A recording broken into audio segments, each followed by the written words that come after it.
I never thought camping in the woods could turn into a nightmare. It was supposed to be a weekend getaway with my friends to unwind from our hectic city lives.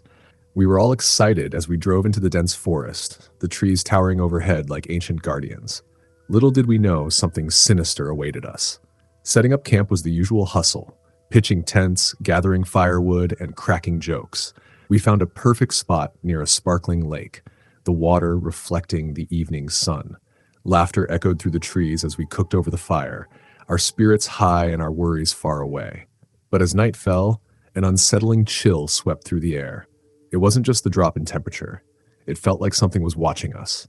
As we settled down around the fire, I noticed a strange silence enveloping the woods. The usual sounds of chirping crickets and rustling leaves had vanished. My friends, lost in their conversations, didn't seem to notice. I tried to shake off the feeling but couldn't ignore the prickling sensation at the back of my neck. I glanced around, half expecting to see a shadow lurking in the trees, but there was nothing, just darkness. "Hey, anyone up for a ghost story?" Sam, one of my friends, shouted, breaking the heavy silence. Everyone cheered, eager for a thrill. I hesitated. Ghost stories always gave me the creeps, but I didn't want to seem like a coward. As Sam launched into a tale about a vengeful spirit haunting these very woods, I felt the air grow colder. The fire crackled, casting eerie shadows that danced across the trees.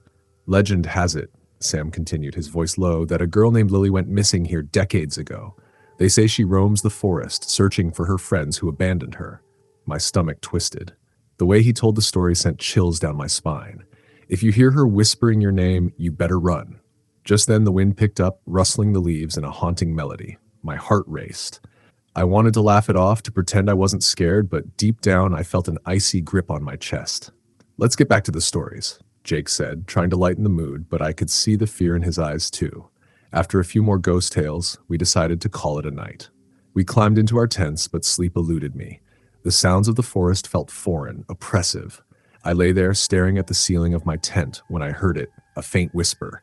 It was soft and barely audible, but it sent my heart racing. My name.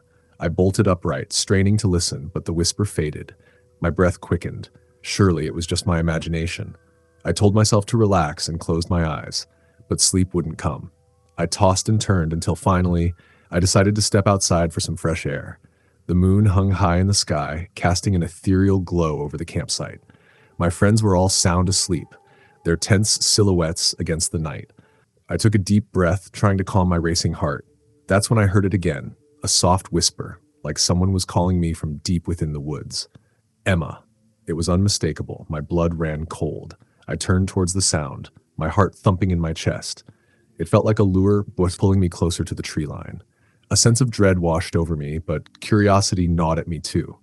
I glanced back at the tents, unsure if I should go back or follow the voice. I hesitated, but the whisper came again, more insistent this time. "Emma, come find me." I took a step toward the trees, and another. My breath hitched as I ventured deeper into the woods, the trees swallowing me in their darkness. The moonlight barely penetrated the canopy, and the only sound was the crunch of leaves underfoot. I strained to hear the voice again, but it was silent now. Just then, I felt a chill sweep through the air, and a cold shiver ran down my spine. I turned to head back, but the way looked different. Panic surged through me. "Hello?" I called, my voice trembling. "Is anyone there?" No response, just the eerie silence of the forest. I tried to retrace my steps, but everything looked the same. Twisted trees, thick underbrush, shadows that seemed to reach for me. My heart raced. I was lost. "Guys!" I shouted, desperation creeping into my voice. "Help! I'm lost!" But there was no answer. Only the sound of branches snapping underfoot echoed in the distance. It was then that I felt it, a presence, watching me. I turned, and for a brief moment, I thought I saw her, a figure in white, her hair long and tangled, her eyes hollow and dark. "Emma," she whispered again, her voice soft yet haunting. My heart stopped. I ran. Branches scratched my arms as I dashed through the trees, adrenaline pumping through my veins. I could feel her behind me, her presence suffocating. I stumbled, falling to the ground, and as I looked up, she stood over me, a ghostly figure with an otherworldly glow. "Why did you leave me?" she asked, her voice echoing through the night. "No, please," I begged, scrambling backward. "I didn't mean to." The wind howled and the temperature plummeted. I could feel my breath misting in the air. Just as I thought I would be consumed by darkness, a burst of light came from the direction of our campsite. Emma! A familiar voice echoed through the trees. It was Jake. I pushed myself up and sprinted towards the light, not daring to look back. Emma! Over here! I saw him waving a flashlight, the beam cutting through the shadows. I dashed towards him, and the moment I reached him, I collapsed into his arms. What happened? He asked. Why? His face a mask of concern. I struggled to catch my breath, my heart racing. There was a girl. I heard her. She wanted me. Let's get back to camp, Jake said, pulling me away from the trees. As we ran, I felt a heavy weight lift off my chest, and I could still hear the whispers faintly calling my name behind me. I dared not look back until we reached the safety of our campsite. We huddled around the fire, the warmth of the flames enveloping us. My friends gathered, their faces pale as I recounted my experience. We should leave in the morning, Sam said, glancing nervously at the trees. I could only nod, still shaken by what had happened. The night dragged on, filled with uneasy chatter and nervous glances. I couldn't shake the feeling of being watched, and the whispers lingered in my mind. As dawn broke, we packed up our gear, eager to leave the haunted woods behind. But as we drove away, I looked back at the towering trees, a sense of foreboding washing over me. I could have sworn I saw a figure standing among the shadows, watching, waiting. And in the wind, I heard it again, soft yet haunting. Emma. Story the end. Story number 2. I've always loved camping. There's something liberating about leaving behind the city noise, the endless hum of traffic, and the constant buzz of life. This past weekend, I decided to take a solo trip to a remote campground deep in the woods, a place I had heard whispers about but never dared to visit. Friends warned me, stories of people disappearing, of shadows lurking just beyond the tree line, but the thrill of adventure pulled me in. Setting up camp was peaceful. The sun hung low, casting a golden hue over the landscape. I pitched my tent near a tranquil lake that mirrored the sky, its surface broken only by the occasional ripple of a fish breaking the water. As I lit a small fire for the evening, I felt the warmth embrace me, and for a moment I forgot the stories that danced in the back of my mind. As darkness descended, the familiar sounds of the forest enveloped me, the rustling of leaves, the chirping of crickets, and the occasional hoot of an owl. I settled into my camping chair, staring into the flames, lost in thoughts of the stars that would soon fill the sky. That's when I heard it, a faint whisper, barely audible, yet distinct enough to send a shiver down my spine. Help me. My heart raced. I strained my ears, wondering if I had imagined it. The whisper came again, more urgent this time. Help me, please. I stood up, my instincts kicking in. Maybe it was a prank, or perhaps someone needed genuine help. The forest was vast and dark, the trees towering like giants blocking out the moonlight. I grabbed my flashlight and stepped away from the fire's glow, the beam cutting through the darkness. Hello, is someone there? I called out, my voice echoing into the night. Silence followed. Just as I turned to head back to my camp, I heard it again, closer this time. Help me. Against my better judgment, I followed the voice, pushing through the underbrush. My heart thudded in my chest, fear creeping in. The woods felt alive, shadows moving just beyond the light of my flashlight. The whispers grew louder, a chorus of desperate cries. Help me. Help us. I stumbled into a clearing, the moonlight spilling down like silver rain. In the center stood an old rotting tree, its branches twisted and gnarled. As I approached, I felt an unnatural chill, and the air thickened, pressing down on me. Then, I saw them, figures pale and translucent standing around the tree. Their faces were twisted in anguish, mouths moving as if they were trapped in a silent scream. My blood ran cold. I wanted to run, but my feet felt rooted to the ground. Help us, they whispered, their voices echoing in my mind. Release us. I could barely breathe, panic clawing at my throat. I wanted to scream, but I couldn't find my voice. The spirits seemed to reach out toward me, their hands stretching, longing for connection. Suddenly, one stepped closer, a woman with hollow eyes and a face streaked with tears. Please, she pleaded, her voice a haunting melody. You have to help us. We are trapped, bound to this place. I finally managed to choke out, my voice trembling. Find the stone, she whispered urgently, the one hidden beneath the tree. It binds us. Destroy it, and we can be free. Adrenaline surged through me. I glanced at the tree, feeling its oppressive presence. Without thinking, I ran toward it, digging at the base with my hands, feeling the damp earth beneath my fingers. My heart raced as I unearthed a small, smooth stone, its surface pulsating with a dark energy. Leave it! Leave it! The spirits cried in unison, their voices a cacophony of despair. Ignoring their warnings, I lifted the stone high, feeling a surge of power coursing through me. I didn't know what I was doing, but instinct took over. With all my strength, I hurled the stone into the lake. As it hit the water, the surface exploded, sending waves crashing outward. A blinding light enveloped the clearing, and for a moment, the whispers ceased. The spirits screamed, their faces contorting in agony as the light pulled them upward. I shielded my eyes, the brilliance overwhelming. Then, just as suddenly as it had begun, everything went dark. The light faded, leaving behind an eerie silence. I stumbled back, heart pounding, fear coursing through my veins. The spirits were gone, but their cries echoed in my mind. I turned and ran, crashing through the woods, branches slapping against my skin. I didn't stop until I reached my campsite, the fire still flickering weakly. I collapsed in front of it, panting, drenched in sweat, the night air heavy around me. What had I done? My thoughts raced as I gathered my things, frantically packing up. The stories were true. Something had been released, something that shouldn't have been disturbed. As I zipped my tent, I caught a glimpse of movement in the shadows. I froze. A figure stood just beyond the tree line, its form indistinct but unmistakably human. My breath caught in my throat as I realized it wasn't just one figure. It was a crowd, dozens of them, all staring at me with those same hollow eyes. I stumbled back, heart pounding in my chest, and yelled, "Stay away!" The whispering returned, more frantic now, echoing through the trees. "Help us! Help us!" I sprinted to my car, fumbling with the keys, the whispers growing louder behind me. I could feel them, the weight of their despair pressing down on me. I jumped into the driver's seat, slamming the door shut. My hands shook as I turned the ignition, praying for the engine to roar to life. As the headlights pierced the darkness, I caught one last glimpse of the figures, their mouths open in silent screams.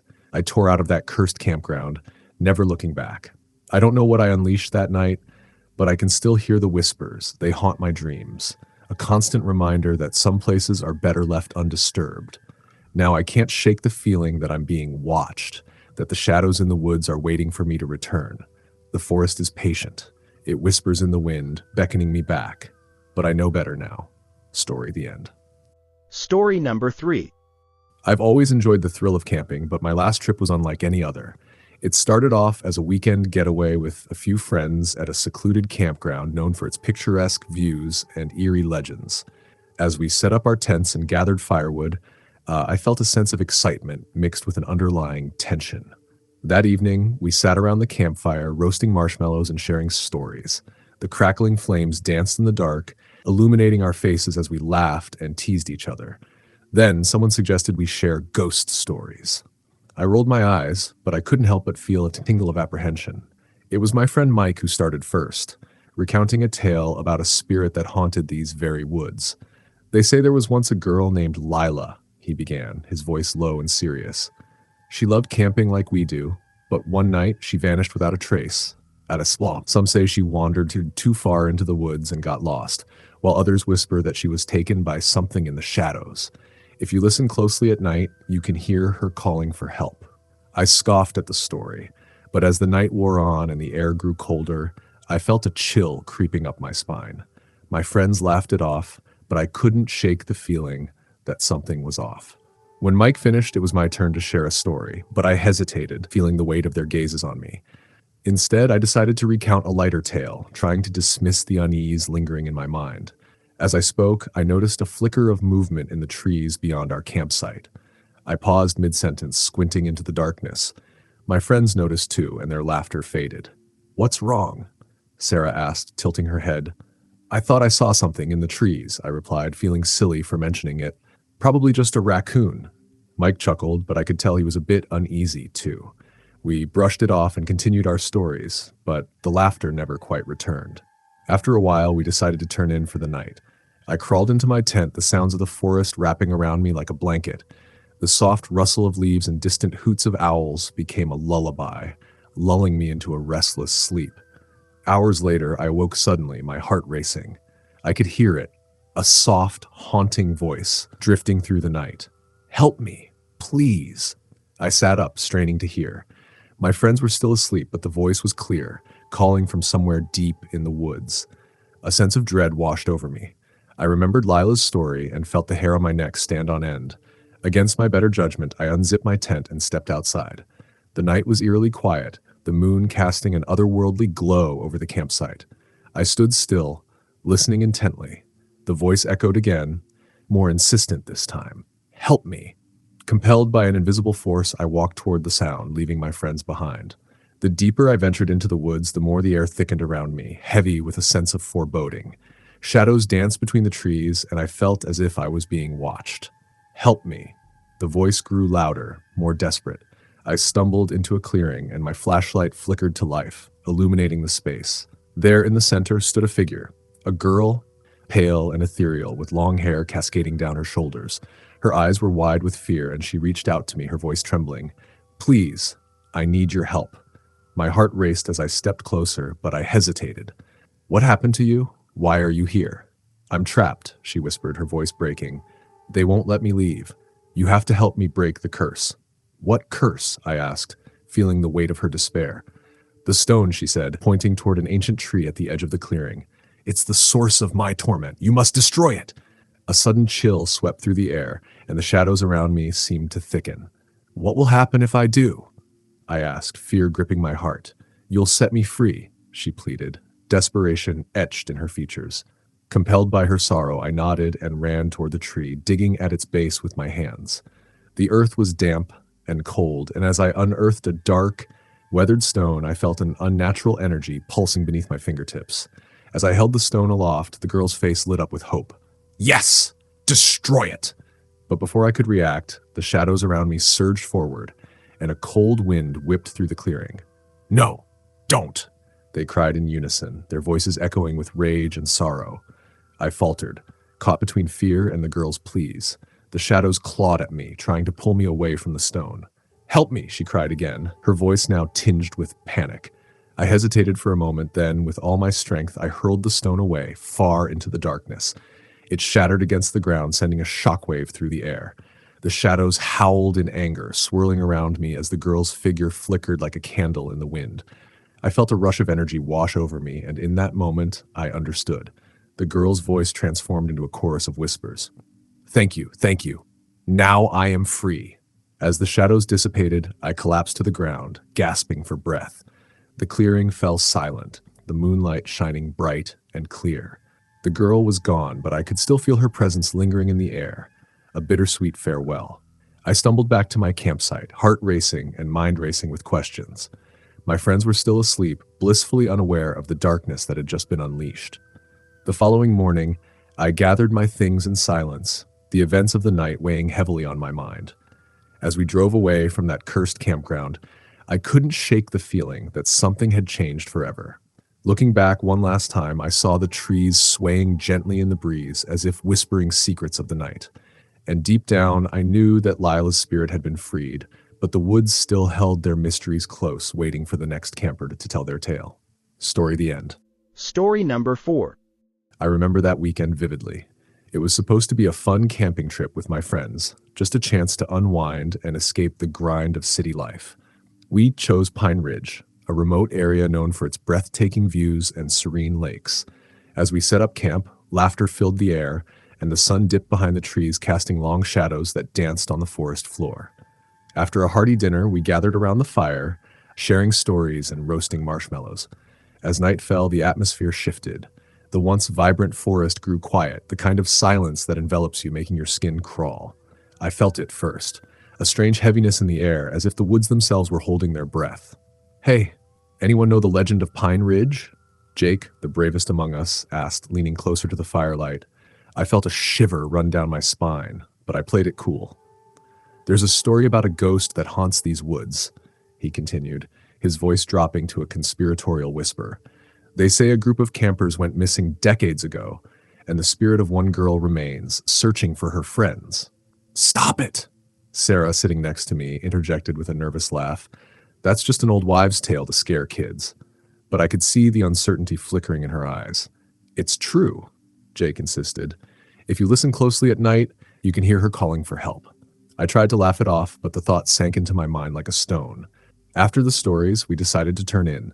I crawled into my tent, feeling uneasy, but fatigue quickly washed over me. I closed my eyes, hoping sleep would come. Just as I was drifting off, I heard it, a faint whisper. Help me?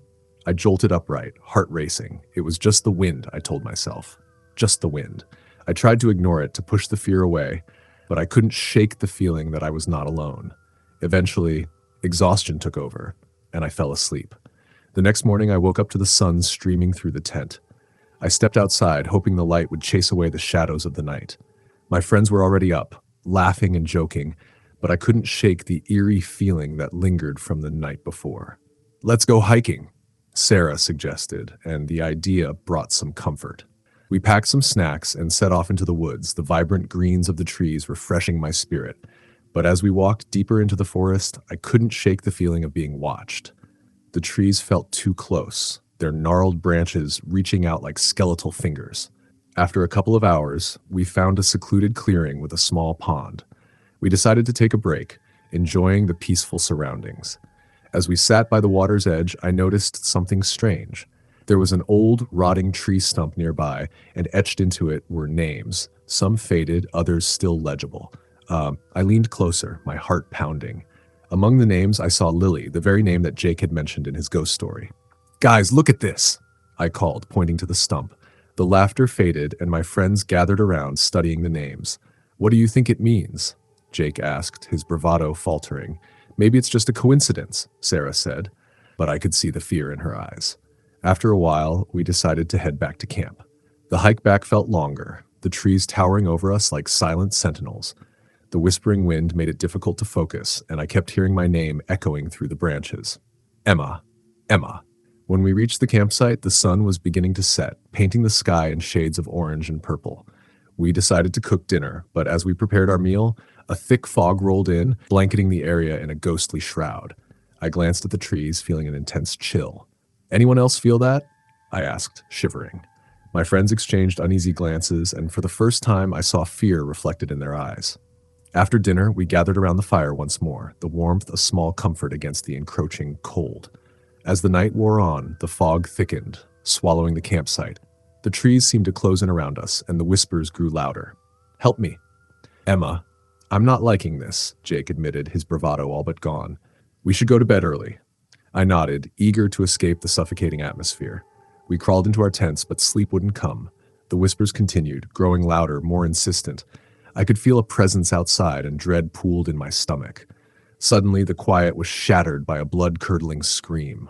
"Jake!" I recognized Sarah's voice. My heart raced as I scrambled out of my tent, panic rising within me. "Sarah!" I yelled, but there was only silence. I could barely see through the fog, and the fire was reduced to glowing embers. I stumbled forward, fear gnawing at me, my heart pounding in my chest. "Jake, where are you?" I shouted, the panic clawing at my throat. I could see movement in the distance, figures flitting through the fog. "Help!" I cried, but my voice felt swallowed by the night. I ran toward the sound, calling out for my friends, but there was no response. The trees loomed over me, their branches like fingers reaching for my soul. Suddenly, I stumbled upon the old tree stump we had seen earlier. My heart sank as I noticed something unsettling. The names were now glowing faintly, and one name shone brighter than the others. Lily. "Emma, help me." The voice echoed around me, now a cacophony of whispers. I turned, and there she was, a figure draped in white, her hair wild and tangled, her eyes wide and hollow. "No, please," I begged, backing away. "I didn't mean to disturb you." "Why did you leave me?" she asked, her voice a mournful wail. "Why did you abandon me?"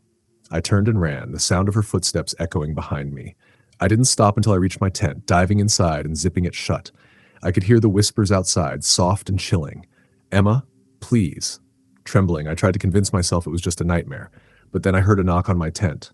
"Emma? Are you in there?" It was Jake, his voice shaky. I unzipped the tent just enough to see his pale face. "What happened? Where's Sarah?" "I don't know. I think she went to find you." Panic flooded my veins. We had to find her, but I couldn't shake the feeling that whatever haunted these woods was closing in on us. We stepped outside, and the fog had thickened to a near impenetrable wall. "Sarah!" I called, my voice trembling. "Where are you?" A moment of silence passed before I heard it. A soft whisper, almost melodic, coming from the direction of the trees. "Emma, come find me." Before I could react, Jake grabbed my arm. "We have to go! Now!" We sprinted away from the campsite, weaving through the trees, desperately trying to escape the phantom whispers that followed us. I could hear her voice, haunting and sorrowful, echoing through the night. Emma, help me. Finally, we burst through the fog and stumbled onto a dirt path. We ran, not stopping until we reached the car, breathless and terrified. As we drove away, I dared to look back at the forest, the darkness swallowing our campsite whole. But as we drove away, the whispers faded into the wind, leaving only silence behind. Yet as we crossed the threshold of the forest, I could have sworn I heard one last echo. Emma. Story the end. Story number 5. I've always been a fan of camping, but last summer I ventured into the woods in a way I'd never imagined.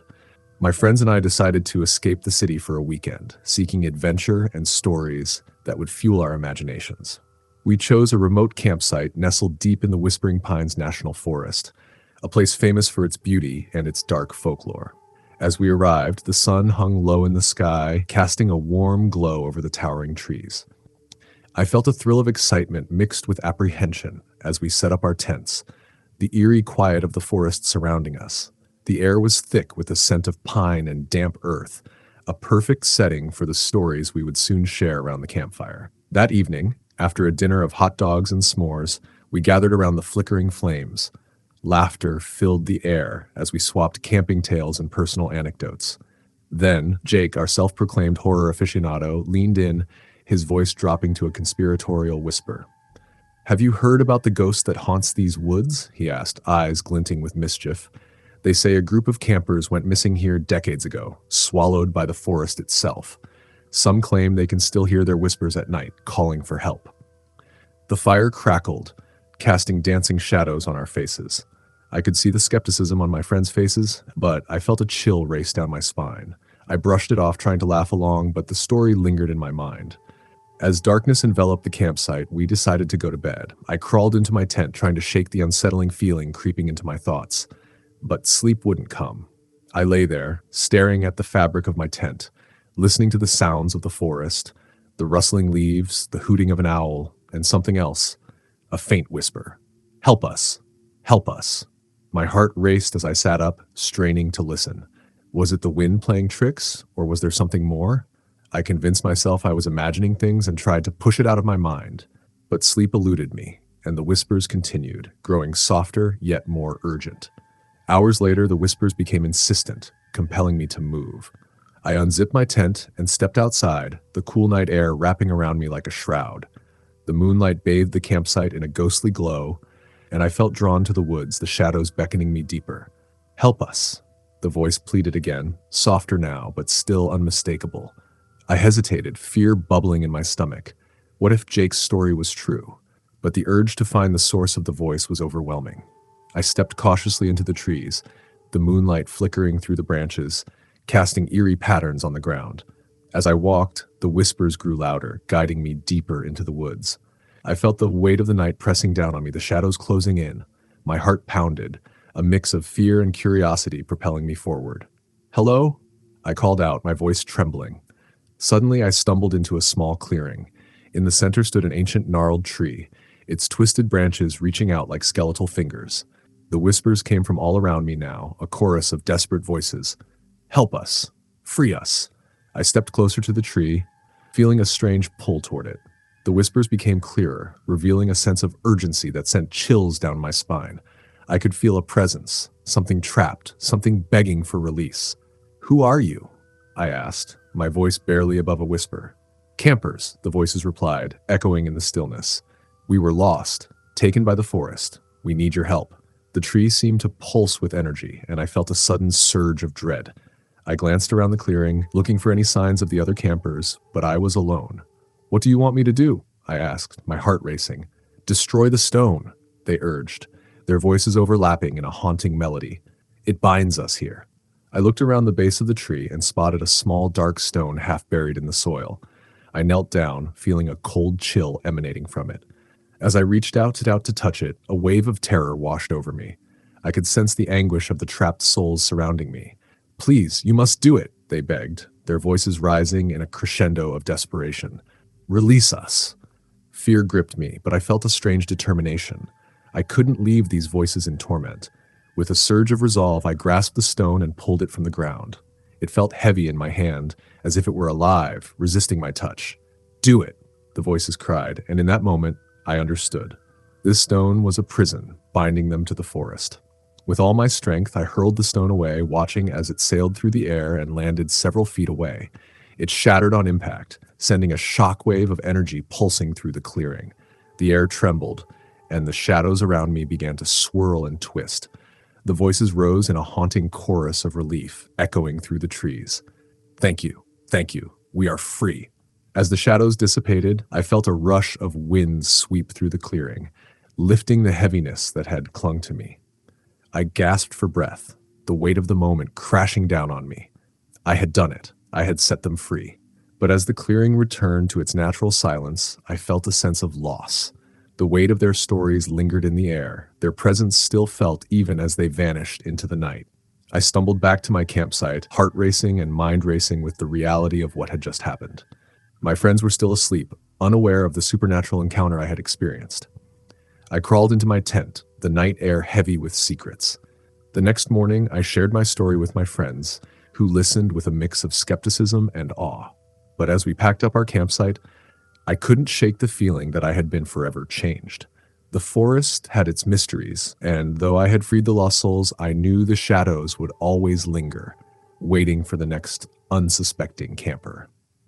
As we drove away, I glanced back at the towering trees of whispering pines, feeling a strange connection to the spirits I had encountered. The whispers faded into the distance, but I knew they would always be a part of me, reminders of the night I ventured into the darkness and came back transformed. Story the end. Story number 6. I've always been a sucker for camping trips, especially in the deep woods, far from civilization.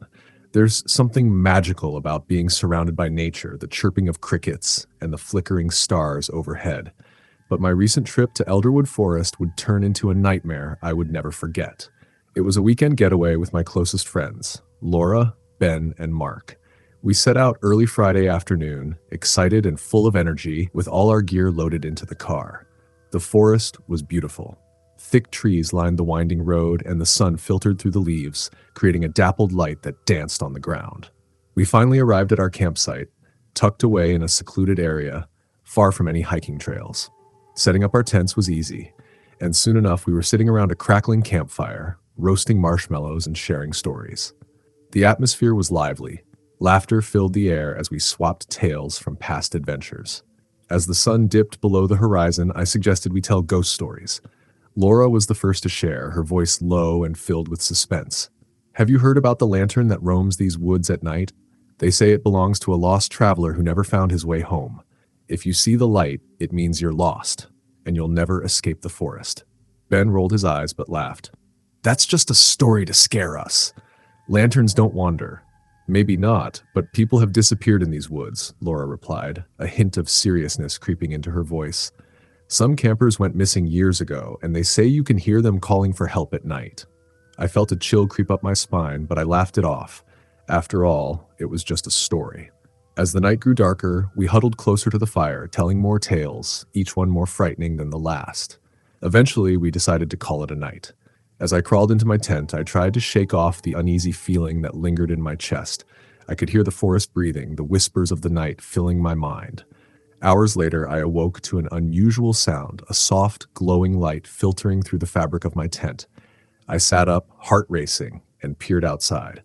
My breath caught in my throat. There it was, a lantern, swaying gently among the trees, casting an ethereal glow in the darkness. My mind raced with Laura's story. Was this the lantern she spoke of? I unzipped my tent cautiously, the chill of the night air washing over me. The light flickered and danced, beckoning me forward. I glanced back at my friends, still asleep, and felt a pull to follow the light. Just a quick look, I told myself, stepping out into the night.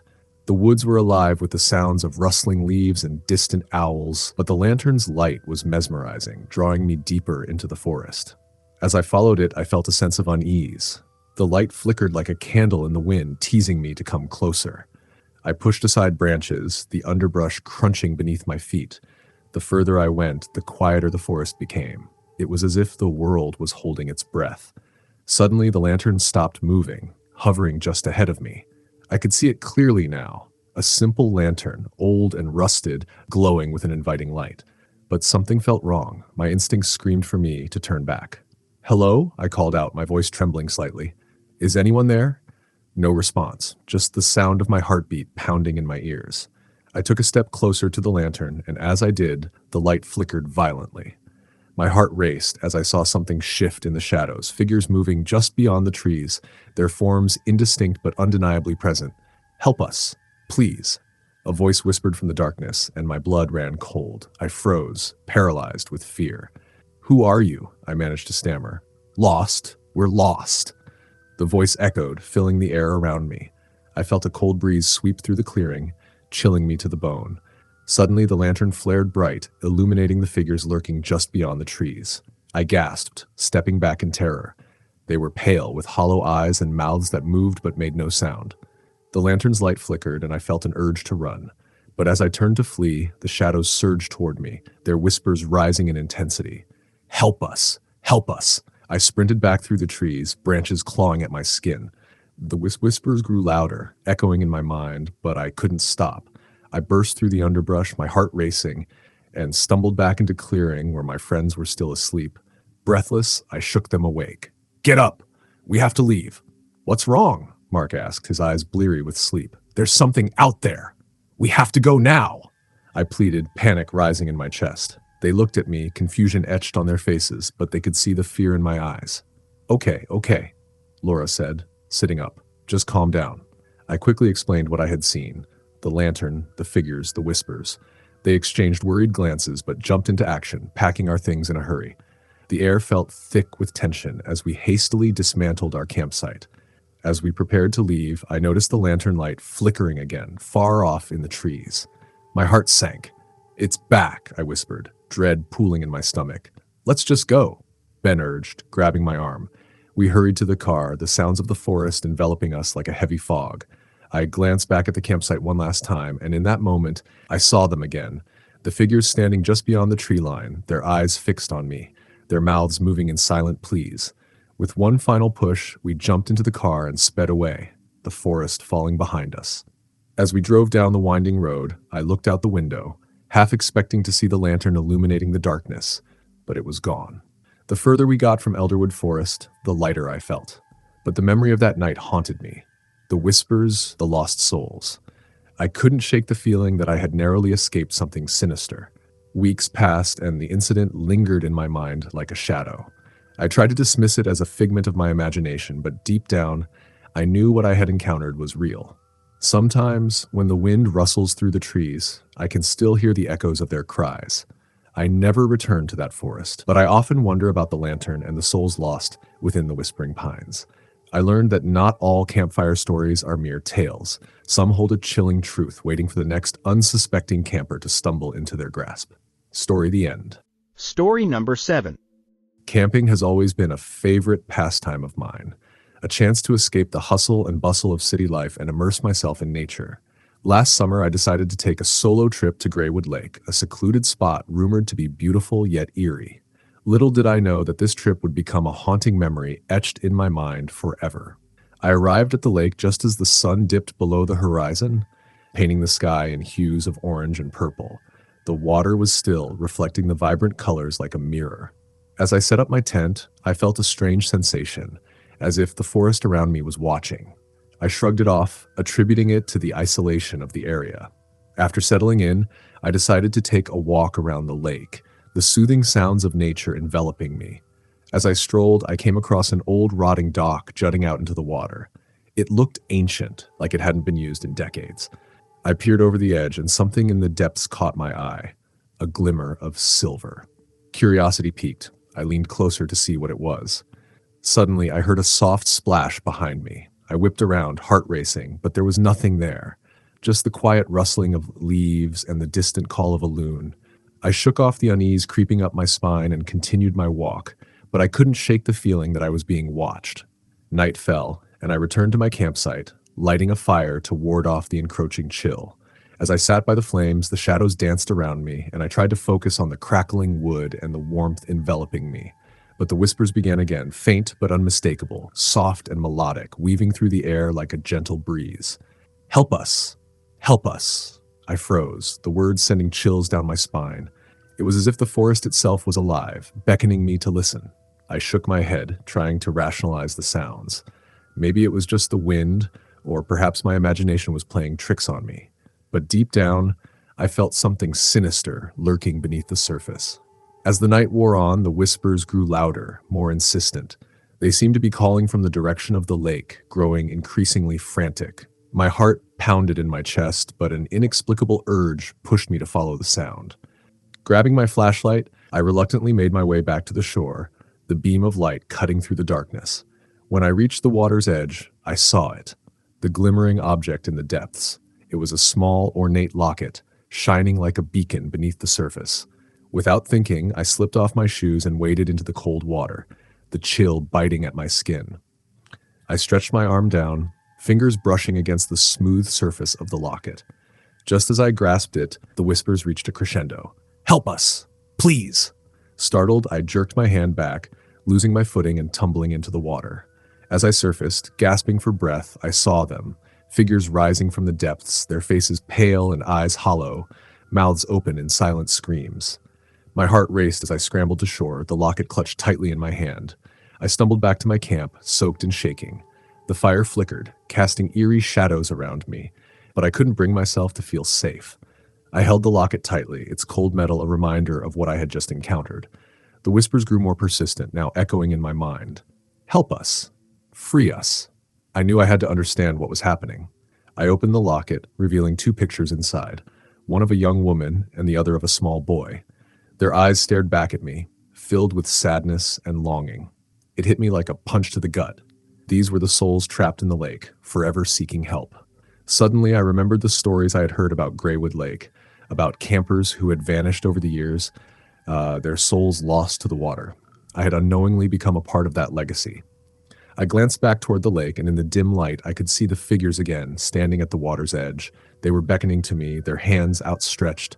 "Help us, please." Fear gripped me, but compassion surged through my veins.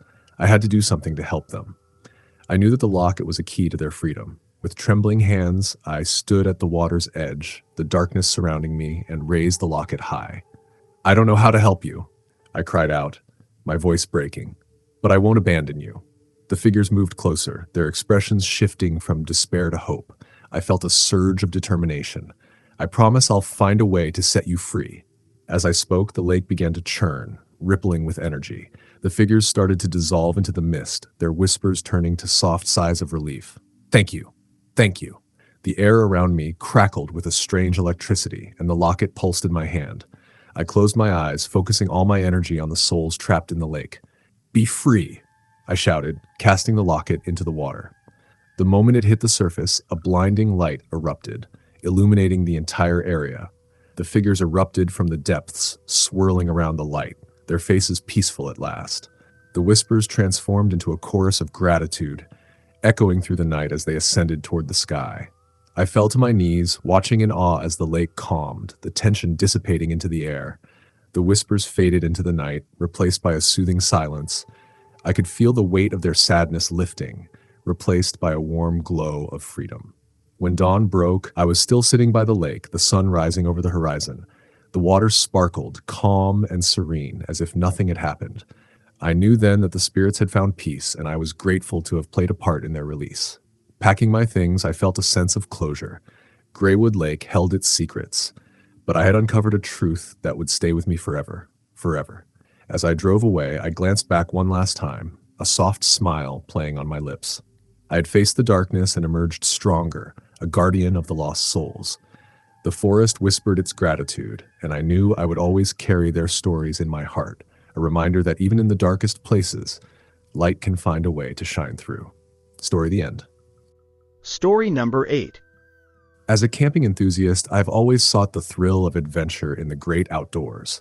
This summer, my friends and I decided to explore Maple Grove, a campsite nestled deep in the heart of an ancient forest. The area was known for its stunning views and tranquil lakes, but rumors whispered of something sinister lurking within the trees, something that left a chill in the air, even on the sunniest days. We arrived at Maple Grove in the late afternoon, excited and full of energy. After setting up our tents, we gathered around the fire, roasting marshmallows and laughing as the sun dipped below the horizon. The warmth of the flames flickered against the encroaching darkness, casting long shadows that danced among the trees. As night enveloped us, we decided to share ghost stories, a tradition that always added a thrill to our camping trips.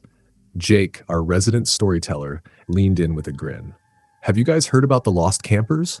he asked, his voice dropping to a conspiratorial whisper. "They say a group of friends came to this very campsite years ago. They went missing without a trace, and people still hear their voices echoing through the woods at night." My heart raced, half in excitement and half in fear. "What happened to them?" I asked, my curiosity piqued.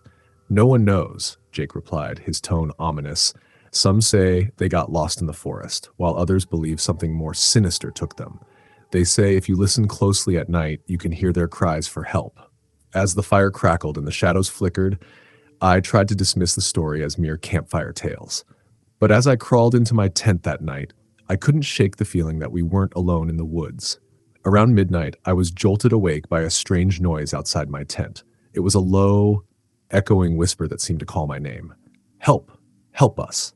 My heart pounded as I sat up, straining to listen. Was it the wind? My friends? I unzipped the tent cautiously, the cool night air washing over me. The forest was alive with sounds, but the whispers persisted, drawing me out. I stepped into the clearing, clutching my flashlight. The beam cut through the darkness, illuminating the trees around me. The whispers grew louder, beckoning me deeper into the woods. "Help us. We're lost." Against my better judgment, I followed the sound. I felt a strange pull, as if something was guiding me deeper into the forest. The moonlight filtered through the leaves, casting an ethereal glow that only added to the eeriness of the moment. After what felt like an eternity, I stumbled into a small clearing. In the center stood a crumbling stone circle, overgrown with moss and vines. The whispers were now a chorus, echoing off the trees. "Help us! We're here!" Fear gripped me, but curiosity urged me closer. I stepped into the stone circle, and suddenly the air felt charged with energy. The whispers became frantic, as if they were desperate for release. "Find us! Help us!" I scanned the clearing, trying to understand what was happening. And then I saw them, shadows flickering just beyond the trees. They were figures, pale and indistinct, their faces twisted in despair. My heart raced as I realized they were the lost campers Jake had mentioned. "Who are you?" I called out, voice trembling. "Help us," they pleaded, their voices merging into one. "We're trapped! You must find us!" "Where are you?" I shouted, fear gripping my throat. "Follow the light," one of the figures cried. "We can't find our way back." The whispers intensified, and a sudden gust of wind blew through the clearing, almost knocking me off my feet. I stumbled back, disoriented, but the urge to help them was overwhelming. "Please, don't leave us," they cried, their voices echoing in the night. "We need your help." Gathering my courage, I reached into my pocket and pulled out my flashlight, aiming it toward the figures. As the beam of light hit them, they seemed to flicker, revealing fleeting glimpses of their faces, young, terrified, and lost. "Where do I go?" I shouted, panic rising in my chest. "Follow the path," they urged, "but beware of the darkness. It consumes those who linger too long." Without thinking, I turned and ran, the flashlight guiding my way. I could hear their whispers trailing behind me, urging me to keep moving. I stumbled through the underbrush, desperately searching for a path that would lead me to safety and to them. After what felt like an eternity of running, I burst into a clearing. I was breathless, heart pounding, but I couldn't shake the feeling of urgency. I turned around, but the shadows were gone. The whispers had faded into the wind, replaced by the quiet sounds of the forest. "Help us," echoed faintly in the distance. I felt a wave of hopelessness wash over me. Had I imagined it all? Were the lost campers real? I took a deep breath and turned to head back to camp, but a chill ran down my spine as I felt eyes watching me. As I made my way back, the air grew colder, and the shadows seemed to thicken around me. I quickened my pace, the feeling of being followed clawing at my sanity. When I finally stumbled back into the clearing where my friends' tents were set up, I felt a surge of relief. "Where were you?" Laura asked, her voice thick with concern. "We heard you screaming." I was out there," I panted, trying to catch my breath. "I heard them, the lost campers." The others exchanged uneasy glances. "What do you mean?" Ben asked. "They called for help. They need us," I exclaimed, but my words fell flat in the uneasy silence. That night, sleep evaded me. I lay in my tent, haunted by the shadows and whispers that had danced in my mind. I couldn't shake the feeling that the campers were still out there, trapped in the forest, forever seeking help. The next morning, I shared my experience with my friends, but they brushed it off as a nightmare. However, I was determined to find a way to help the lost souls. "We have to search the woods," I insisted. Reluctantly, they agreed, and we set out together, retracing my steps from the night before.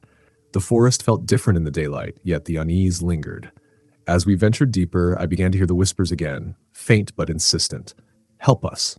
The deeper we went, the more vivid the whispers became. I felt the chill return, the air thickening around us.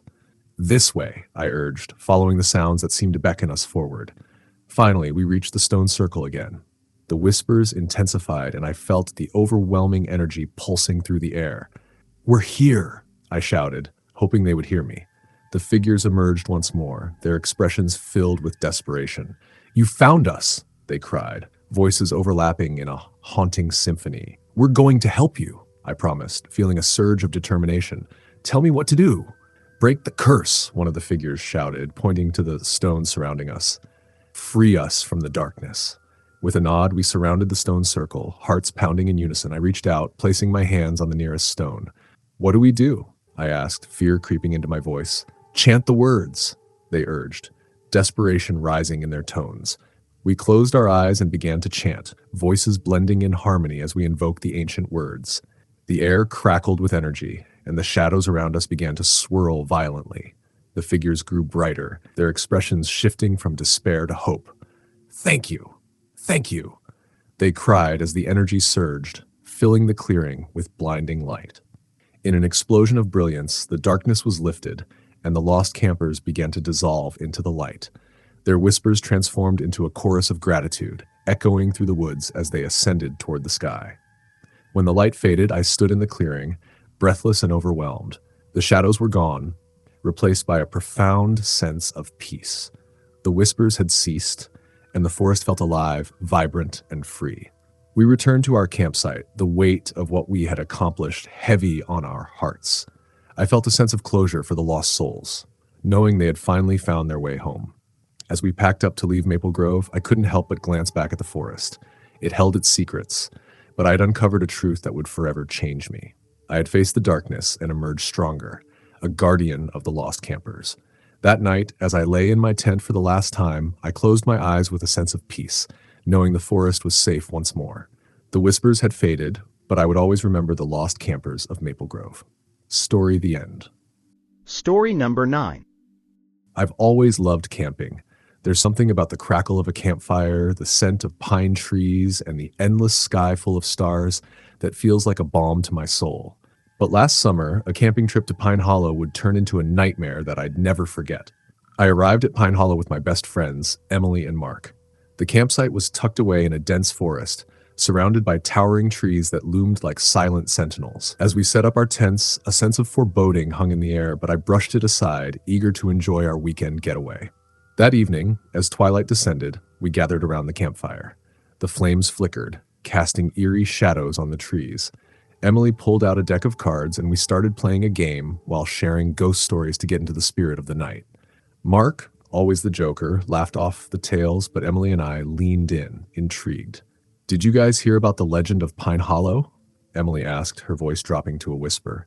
"They say a group of campers disappeared here years ago. Some claim they saw shadows moving in the trees, beckoning them to follow." "Yeah, right," Mark scoffed, rolling his eyes. "You believe that nonsense?" But Emily continued undeterred. "They say if you listen closely at night, you can hear their cries for help.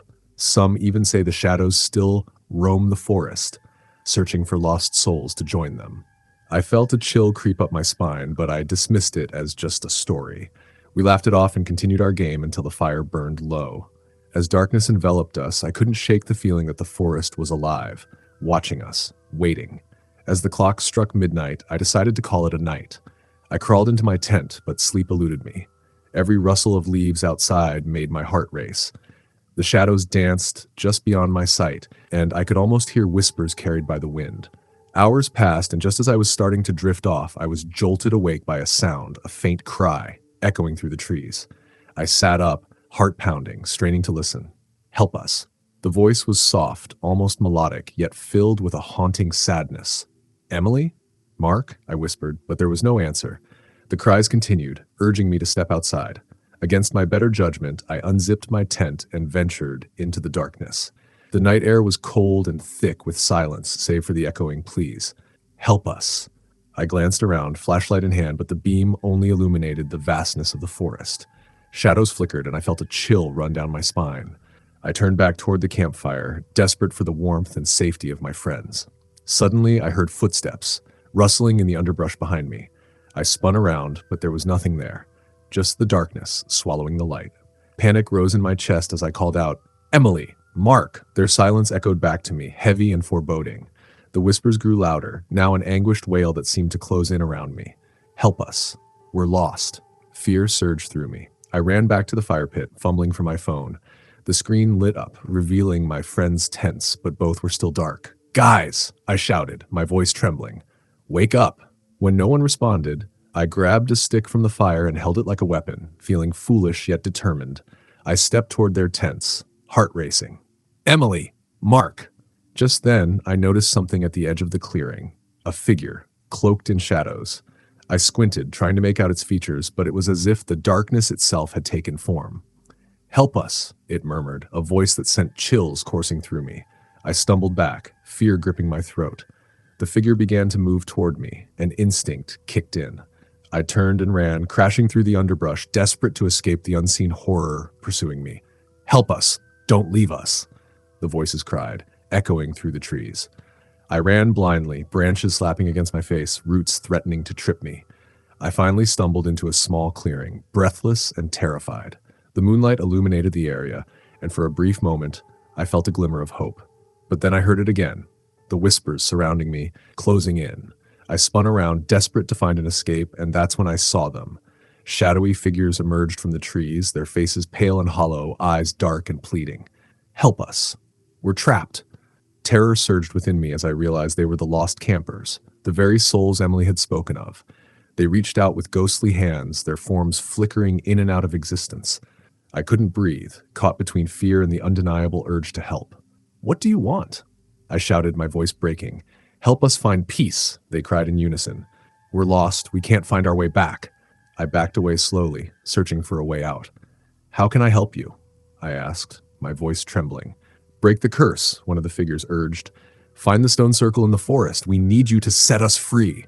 I didn't hesitate. I turned and sprinted back toward the campsite, guided by a mix of fear and determination. The whispers followed me, urging me to hurry. "Find the stone circle. Free us." I pushed through the trees, heart pounding, until I burst into another clearing.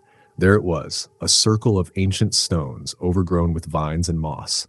The air felt heavy with a strange energy, and I could see faint shadows swirling within the circle. Without thinking, I stepped inside and placed my hands on the cool stone. "I'm here to help," I shouted. "What do I need to do?" "Chant the words," the shadows urged, their voices echoing in my mind. Gathering my courage, I closed my eyes and began to chant the words that surged within me, instinctively knowing what to say. The air crackled with energy, and the shadows began to swirl around me, growing more vibrant. "Help us! Free us!" they cried, their voices intertwining in a desperate plea. As I continued chanting, the ground trembled beneath my feet. The shadows grew brighter, illuminating the clearing with an otherworldly glow. "Thank you!" they shouted, their forms becoming clearer. In a blinding flash, the energy erupted and the shadows burst forth, enveloping the clearing in light. The whispers transformed into joyous cries as the lost campers were finally released from their torment. They ascended into the night sky, their faces peaceful at last. When the light faded, I stood alone in the clearing, heart racing, filled with a profound sense of relief. The forest felt different now, alive with a warm energy. The whispers had ceased, replaced by the gentle rustling of leaves. I made my way back to the campsite, exhausted but exhilarated. Emily and Mark were sitting by the dying embers of the fire, worry etched on their faces. "Where have you been?" Emily asked, her voice laced with concern. I had to help them," I said, breathless. "The lost campers. They were trapped." Mark exchanged a skeptical glance with Emily, but I didn't care. I knew what I had experienced was real. The forest felt lighter, as if a great weight had been lifted. As dawn broke over Pine Hollow, I felt a sense of closure for the lost souls. I knew they had found peace, finally free from the darkness that had held them captive for so long. That trip changed me. I left Pine Hollow with a newfound respect for the stories and legends that surround us, reminders that the past still lingers, even in the shadows. As I packed my things, I glanced back at the forest one last time, knowing I would carry their stories with me forever. Story the end.